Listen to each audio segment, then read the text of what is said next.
নমস্কাৰ বন্ধু বান্ধৱীসকল, জ্ঞান বিজ্ঞান চেনেলৰ আন এটা ভিডিঅ'লৈ সকলোকে স্বাগতম জনালোঁ। এই ভিডিঅ'টোত চিটেটৰ ভাষা 1ৰ প্ৰিভিয়াছ ইয়েৰৰ কুৱেশ্যন পেপাৰ এখনৰ বিশ্লেষণ আগবঢ়াম। এই আলোচনাই আপোনালোকক যথেষ্ট উপকৃত কৰিব বুলি আমি আশা কৰিলোঁ। তেন্তে পলম নকৰি আমাৰ প্ৰশ্নবোৰ আমি আলোচনা কৰোঁ আহা। আমি প্ৰশ্নকাকতখনত পোৱা প্ৰথম প্ৰশ্নটো হ'ল, তলত দিয়া উক্তি কেইটা পঢ়া। উক্তি: প্ৰাৰম্ভিক বছৰবোৰত ভাষা শিকা পলম হ'লে ই নতুন ভাষা আহৰণ কৰা বেছি জটিল কৰি তোলে।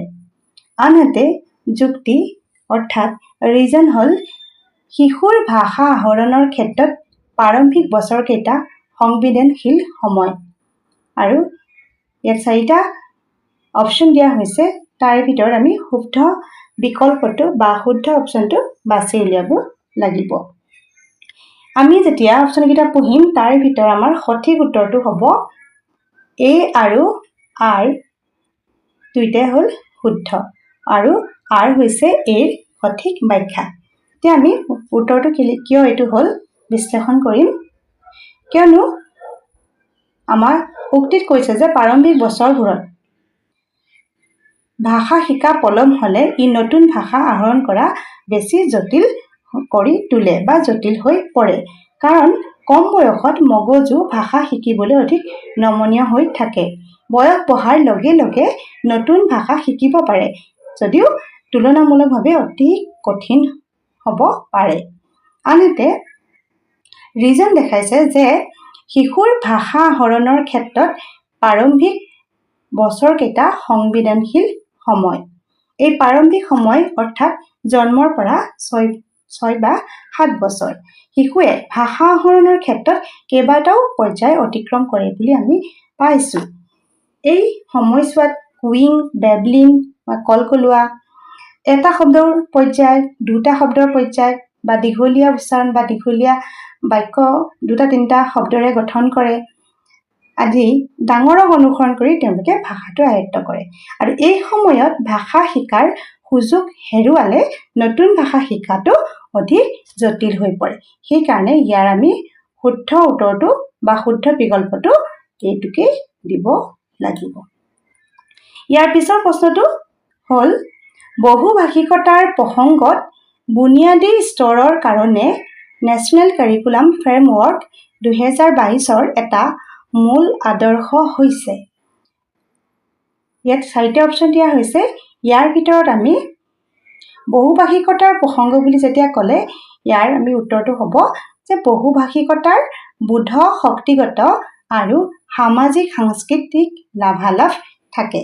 এতিয়া আমি এই অপশ্যনকেইটাৰ ভিতৰত আমি এই অপশ্যনটো কিয় বাছি ল'লো। বহুভাষিকতাই কেৱল ভাষা জ্ঞানেই নহয়, বোধ শক্তি আৰু সামাজিক সাংস্কৃতিক বিকাশতো ভূমিকা গ্ৰহণ কৰে বা ভূমিকা পালন কৰে। বহুভাষিকতাই বিভিন্ন ভাষা আৰু সংস্কৃতিৰ প্ৰতি সন্মান, বিভিন্ন সম্প্ৰদায়ৰ সৈতে যোগাযোগ, সামাজিক ঐক্য, নতুন বিষয় শিকাত সহায় কৰে। গতিকে ইয়াৰ উত্তৰটো হ'ব বহুভাষিকতাৰ বোধ শক্তিগত আৰু সামাজিক সাংস্কৃতিক লাভালাভ থাকে। ইয়াৰ পিছৰ প্ৰশ্নটো হ'ল, কিছুমান ভাষিক সংগোষ্ঠীৰ মাজত দুটা ভিন ভিন ভাষা বা ভাষাৰ বিবিধতাই সহাৱস্থান কৰা দেখা যায়। এনে দুটা ভাষাৰ প্ৰতিটোৰে কাৰ্যকাৰিতাৰ স্পষ্ট সামাজিক এলেকা থাকে। এনে ভাষিক পৰিস্থিতিক কি বুলি কোৱা হয়? আমি ভাষা বিজ্ঞানত এনেকুৱা ভাষিক পৰিস্থিতিৰ বিষয়ে পাই আহিছোঁ, আৰু এই ভাষিক পৰিস্থিতিবিলাক সমাজ ভাষা বিজ্ঞানৰ একোটা বিষয়। এতিয়া কেৱল এটা ভাষা সম্প্ৰদায়ৰ মাজত যেতিয়া ভাষা ব্যৱহাৰত ভিন্নতা পৰিলক্ষিত হয়, তেতিয়াই দ্বিভাষিক স্থিতি বা পৰিস্থিতিৰ সৃষ্টি হয়। দুটা ভিন ভিন ভাষা কোৱা সীমান্তৱৰ্তী অঞ্চল, যেনে উৰিষ্যা আৰু পশ্চিমবংগৰ সীমান্তত মানুহে উৰিষ্যা আৰু বাংলা দুইটা ভাষাই কয়, কিন্তু তাৰে ভিতৰত এটা প্ৰভাৱী ভাষা থাকে বা ডমিনেণ্ট আৰু আনটো হ'ল দুৰ্বল। এনেদৰে কোনো এটা অঞ্চলত দুটা ভিন ভিন মৰ্যাদা সম্পন্ন ভাষা চলা স্থিতিকে দ্বিভাষিক স্থিতি বা দ্বিপাৰ্শ্বিকতা স্থিতি বুলি কোৱা হয়। এটা কেতিয়াবা কি হয় কোনো কোনো ভাষা সম্প্ৰদায় একেটা ভাষাকে আনুষ্ঠানিক আৰু অনানুষ্ঠানিক দুইটা পৃথক পৰিৱেশতে ব্যৱহাৰ কৰে গতিকে আমি এনেকুৱা পৰিস্থিতিক ডিছগ্লছিয়া বা ডাইগ্লছিয়া বুলি ক'ব পাৰোঁ শিশুসকলক জোৰ পাতি দি একোটাকৈ পাঠ দুভাগত ভগাই সিহঁতক দিয়া হৈছে এইটো এটা পৰিস্থিতি হৈছে ক্লাছৰুমৰ এটা পৰিস্থিতি যে শিক্ষকে শিশুসকলক জোৰ পাতি দিছে আৰু একোটাকৈ পাঠ দুভাগত ভগাই দিছে পাঠটোৰ আধা এজনে পঢ়ি যায় আনজনে লিখি যায় দুয়ো মিলি পাঠৰ কাৰ্যটো সম্পূৰ্ণ কৰে এনে ধৰণৰ কাৰ্যক কি বুলি কোৱা হয় এতিয়া এই যেটো পৰিস্থিতি সেই পৰিস্থিতিটো কোৱা হয় আংশিক শ্ৰুত লিখন তা আংশিক শ্ৰুত লিখন কি হয় তাত কি হয় যে শিশুসকলক জোৰ পাতি দিয়া হয়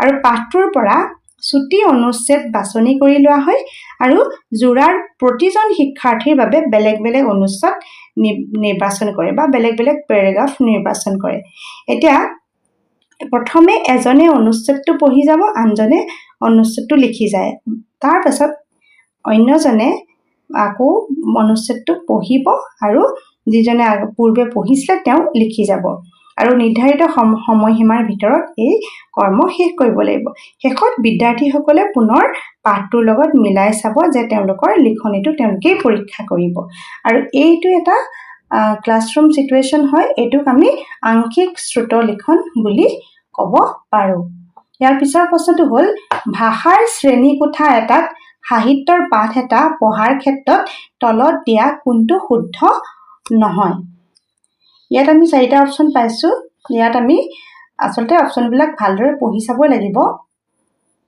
এতিয়া আমি ইয়াত গোটেইকেইটা অপচনকেইটা যেতিয়া আমি পঢ়িম তেতিয়া যে ভাষাৰ শ্ৰেণীকোঠা এটা ভাষাৰ শিক্ষা শ্ৰেণীকোঠা হয় এইটো ভাষাৰ ক্লাছ আৰু তেতিয়া তাত সাহিত্যৰ পাঠ এটা পঢ়াই থকা হৈছে ইয়াত এতিয়া আমি কোনটো অপচন ইয়াৰ ক্ষেত্ৰত শুদ্ধ নহয় কৈছে ইয়াত আমি গোটেইকেইটা অপচন যেতিয়া পঢ়িম আমি 4 নম্বৰ অপচনটো পঢ়োছো নহওক যে ব্যাকৰণ শিকিবৰ কাৰণে সাহিত্যৰ পাঠ ব্যৱহাৰ কৰা উচিত কেৱল আমি ব্যাকৰণ শিকিবৰ কাৰণেই সাহিত্যৰ পাঠ ব্যৱহাৰ কৰোনে কেৱল ব্যাকৰণ শিকুৱাই সাহিত্যৰ মূল উদ্দেশ্য নহয় সাহিত্য মূলতঃ ভাষা অনুভূতি কল্পনা সংস্কৃতি মূল্যবোধ আৰু নান্দনিকতা সহানুভূতি আদি গুণৰ বিকাশৰ বাবেও ব্যৱহাৰ কৰা হয় লগতে শব্দ ভাণ্ডাৰ আৰু ভাষাৰ ব্যৱহাৰৰ ক্ষেত্ৰতো ই দক্ষতা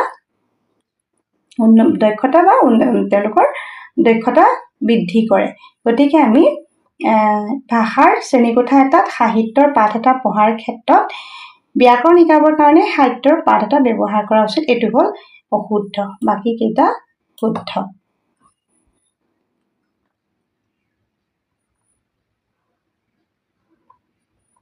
ইয়াৰ পিছৰ প্ৰশ্নটো হ'ল ষষ্ঠ মানৰ ছাত্ৰ নবীনে পাঠ এটা পঢ়িবলৈ অসুবিধা হৈছে এইটো এটা ক্লাছৰুম সিচুৱেশ্যন যে ষষ্ঠ মানৰ ছাত্ৰ নবীনে পাঠ এটা পঢ়িবলৈ অসুবিধা পাইছে শিক্ষকে তাক এটা উজু পাঠ পঢ়িবলৈ দিছে আৰু তাৰ লগত ভগাই পঢ়াৰ ব্যৱস্থা কৰিছে শিক্ষকগৰাকীয়ে নবীনক কৰা এই সহায় হৈছে এনেকুৱা ধৰণৰ পৰিস্থিতি ক্লাছৰুমবিলাকত আমি প্ৰায় থাকো শিক্ষকে এটা উজু পাঠ পঢ়িবলৈ দিছে আৰু সেয়াই তাৰ ক্ষেত্ৰতো কিন্তু কি কৰিছে ভগাই পঢ়াৰ ব্যৱস্থা কৰি দিছে আৰু এই সিচুৱেশ্যনটো কোৱা হৈছে ঢোকা দিয়ন বা স্কেপ ফোল্ডিং তাৰমানে কি হয় এই পৰিস্থিতিত শিক্ষকে শিক্ষাৰ্থীৰ সামৰ্থ্য অনুসৰি বা প্ৰয়োজন অনুসৰি অস্থায়ীভাৱে কৰা সহায়কে স্কেফোল্ডিং বা ঢোকা দিয়ন বুলি কোৱা হয় শিক্ষাৰ্থীজনে দক্ষতা লাভ কৰাৰ লগে লগে সেই সহায় কিন্তু কমাই দিব লাগিব এইকেইটাকে কোৱা হয় ইয়াৰ পিছৰ প্ৰশ্নটো হ'ল ভাষা শিক্ষণৰ কোনটো অভিগমনে ভাষা এক অভ্যাস বা হেবিট বুলি বিশ্বাস কৰে ভাষাৰ শিক্ষণৰ কোনটো অভিগমনে ইয়াৰ ভিতৰত আমি শুদ্ধ উত্তৰটো হ'ব যে স্বাভাৱিক অভিগমন কিয়নো ভাষা শিকন বা ভাষা শিক্ষণৰ ক্ষেত্ৰত স্বাভাৱিক অভিগমনে ভাষা এক অভ্যাস বুলি গ্ৰহণ কৰে। যিকোনো ভাষা নিতৌ বাৰে বাৰে উচ্চাৰণ, ব্যৱহাৰ আৰু অভ্যাসৰ মাজেৰে মানুহে স্বাভাৱিকভাৱে ভাষাটো আয়ত্ত কৰে। ইয়াৰ উত্তৰটো হ'ব স্বাভাৱিক অভিগমন। আমাৰ ইয়াৰ পিছৰ প্ৰশ্নটো হ'ল শিশু এটাক আগতে নপঢ়া ৰচনাখণ্ড এটা পঢ়িবলৈ দি তাৰ তলত দিয়া প্ৰশ্নসমূহৰ উত্তৰ দিবলৈ কোৱা গৈছে। শিশুটোৰ এই পঠন হ'ব। এই পঠন কি পঠন? এতিয়া একান্ত পঠন দিয়া হৈছে, সাৰোগ্ৰহণ বা স্কিমিং দিয়া হৈছে, বিস্তৃত পঠন দিয়া হৈছে, ওপৰে ওপৰে চকু ফুৰোৱা বা স্কেনিং। ইয়াৰ ভিতৰত আমি যিটো প্ৰথম পালো এক্সক্লুচিভ বা একান্ত পঠন, ইয়াত কি হয় পাঠটো গভীৰভাৱে বুজি প্ৰশ্নৰ উত্তৰ দিবলৈ কোৱা হয়। ইয়াৰ পিছত যিটো পালো সাৰগ্ৰহণ বা স্কিমিং, সেইটো হ'ল মূল ভাৱটো দ্ৰুতভাৱে বুজিবলৈ পঢ়ে। তাৰপিছত কোৱা হৈছে আমি এক্সটেনচিভ বা বিস্তৃত পঠন।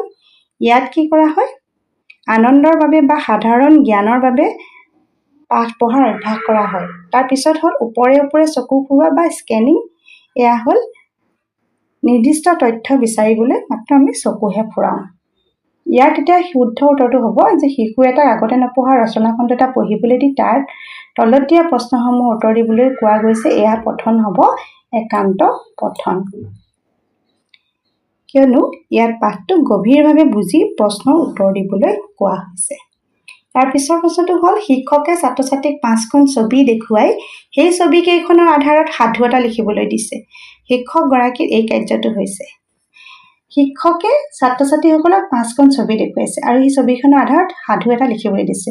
ক্লাছৰুমত এনেকুৱা ধৰণৰ কৰ্ম আমি টিচাৰসকলে কৰিয়ে থাকোঁ আৰু শিক্ষকসকলৰ এই কাৰ্যটোক কোৱা হয় সৃষ্টিশীল লিখন। এতিয়া সৃষ্টিশীল লিখন বুলি কিয় কৈছে যে ইয়াত শিক্ষাৰ্থীয়ে নিজৰ কল্পনা আৰু চিন্তা শক্তি ভাষা জ্ঞান ব্যৱহাৰ কৰি নতুন সাধু লিখিব লাগে বা নতুন সাধু এটা বা নতুন এটা কাহিনী সৃষ্টি কৰিব লাগিব। গতিকে সৃষ্টিশীল লিখনেই হ'ব ইয়াৰ শুদ্ধ উত্তৰ।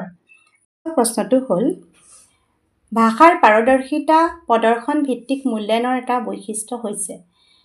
ভাষাটোৰ ওপৰত কিমান পাৰদৰ্শিতা আছে তাৰ মূল্যায়নৰ বৈশিষ্ট্য হ'ল সন্দৰ্ভিত যোগাযোগমূলক কাৰ্য আৰু শিক্ষাৰ্থীয়ে বাস্তৱ জীৱনৰ পৰিস্থিতিত ভাষা কেনেকৈ ব্যৱহাৰ কৰিব পাৰে তাৰ মূল্যায়ন কৰিব লাগিব। ইয়াত শুনা, কোৱা, পঢ়া, লিখা আদি যোগাযোগ কাৰ্যত গুৰুত্ব দিয়া হয়। আজিলৈ আমি CTET-ৰ ভাষা 1ৰ এইকেইটা প্ৰশ্নই আলোচনা কৰিলোঁ। আশা কৰোঁ CTET-ৰ অন্যান্য ভাষা নাইবা সমাজ বিজ্ঞানৰ ভিডিঅ' পাই থাকিবলৈ আমাৰ চেনেলটো ছাবস্ক্ৰাইব কৰি থ'ব। আজিলৈ আহোঁ, ধন্যবাদ।